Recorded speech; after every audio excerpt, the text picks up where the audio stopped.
네, 예. 안녕하세요. 질문 드리기 전에 대회 직전에 이번 올림픽 최종 예선 통과하기 쉽지 않을 것이다 이런 예측을 하셨는데요. 영상 준비도 있습니다. 함께 보시죠. 9회 연속 우리가 이제 올림픽을 나갔기 때문에 올림픽 본선에 나가는 것이 당연하다라고 생각하실 수도 있지만 이번에는 좀 저는 상황이 다르다고 생각합니다. 네, 말씀하신 이번에는 상황이 다르다. 어떤 의미가 담겨 있었습니까? 사실은 우리가 이번 대회에서 3위 안에 들어야 파리 올림픽 본선에 진출할 수 있는데요. 예. 제가 이번 대회가 시작되기 전에 팀을 전체적으로 좀 살펴봤을 때 우리가 객관적인 전력에서 3위권 받기라는 생각이 들어서 예. 그때 저런 인터뷰를 했던 것 같습니다. 그러면 해설위원께서 생각하신 그 3위권이라는 국가는 어떤 국가들이었을까요? 물론 뭐 누구나 다 예. 아시는 것처럼 뭐 일본, 그다음에 우즈벡, 카타르, 사우디, 호주 예. 그리고 이 대한민국 정도가 사실은 이 3위 자리를 놓고 이 세 장의 티켓을 놓고 겨룰 거라는 생각을 했었는데 예. 물론 가끔씩 뭐 인도네시아처럼 이렇게 어떤 한 대회에서 특별하게 좋은 성적을 내는 팀이 있긴 하지만 그렇다 하더라도 저는 이 3위권 안에 드는 것이 객관적으로는 쉽지 않겠다라는 생각을 했었습니다. 그래도 피파 랭킹 134위인 인도네시아에게 뭐 결과는 물론이고 경기 내용에서도 밀렸다는 것에 좀 많은 분들이 실망감을 표하시는 것 같은데 어제 경기 짧게 분석을 해주시자면요. 네, 사실 뭐 우리가 지난 그 아시안컵에서 요르단과의 4강전에서도 마찬가지고 예. 보통 우리보다 열세라고 평가받는 팀과 경기를 하게 되면 우리가 경기 전체를 지배하면서 공격 일변도로 나가다가 상대가 수비 후, 선수비 후 역습을 통해서 우리가 한 방 맞고 지는 패턴이 과거에 몇 번 있었습니다. 그런데 지난 요르단전도 마찬가지고 뭐 오늘 새벽 인도네시아전에서도 경기 전체를 상대가 지배하고 또 경기 내용과 결과에서 모두 지는 이제 그런 결과를 우리가 받아들였기 때문에 많은 축구 팬들이 실망하시는 것 같습니다. 뭐 이미 여러 가지 우려를 나타내셨습니다만 이영표 위원께서 보시기에 인도네시아전의 그럼 결정적인 패배 원인 뭐라고 지목하고 싶으십니까? 어떤 경기에서 패배를 했을 때 그것을 뭐 한두 가지로 정립하기는 그렇죠. 상당히 힘들겠지만 뭐 물론 전술적인 얘기도 많고 여러 가지 상황도 많이 있겠지만 제가 보기에는 특히 이제 어린 선수들에게는 그 예선전 3차전 일본전에서의 승리가 예.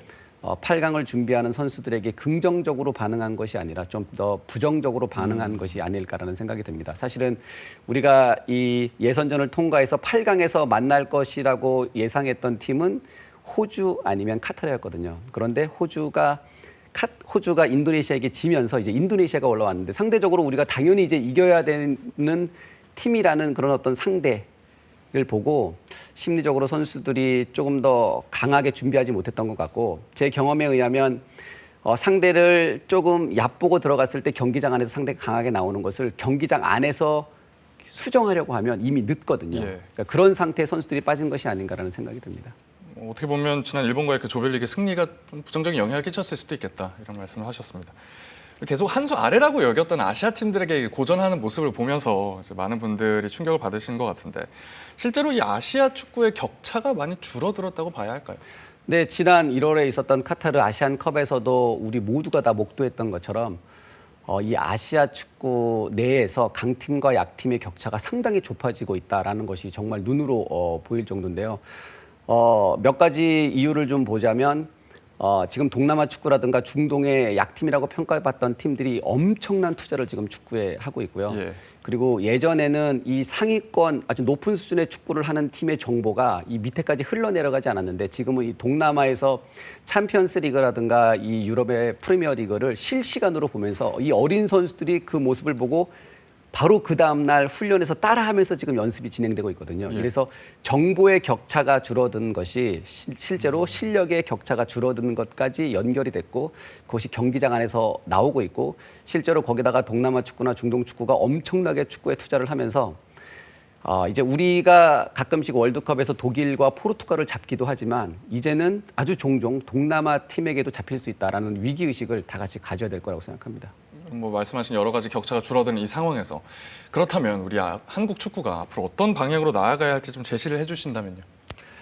지금 제가 생각할 때는 뭐 한국 축구뿐만 아니라 지금 대한민국 스포츠 전체가 지금 위기라는 생각이 들거든요. 예. 이번 파리 올림픽에서도 여자 핸드볼 외에 모든 종목이 그러면 이 구기 종목이 올림픽 본선에 진출하지 못했습니다. 이제 그 원인은 이 저출산이 이어지면서 운동할 수 있는 아이들이 없습니다. 아하. 그러니까 지금 가장 중요한 문제는 엘리트와 이 생활체육으로 나눠진 이 사이에 엄청난 벽이 있거든요.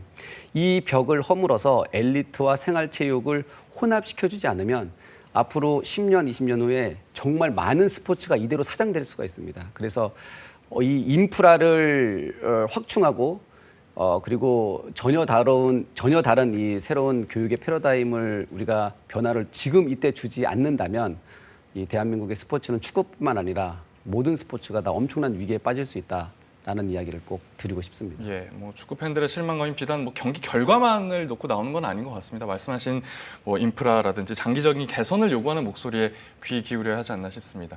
이영표 KBS 해설위원과 이야기 나눴습니다. 고맙습니다. 감사합니다.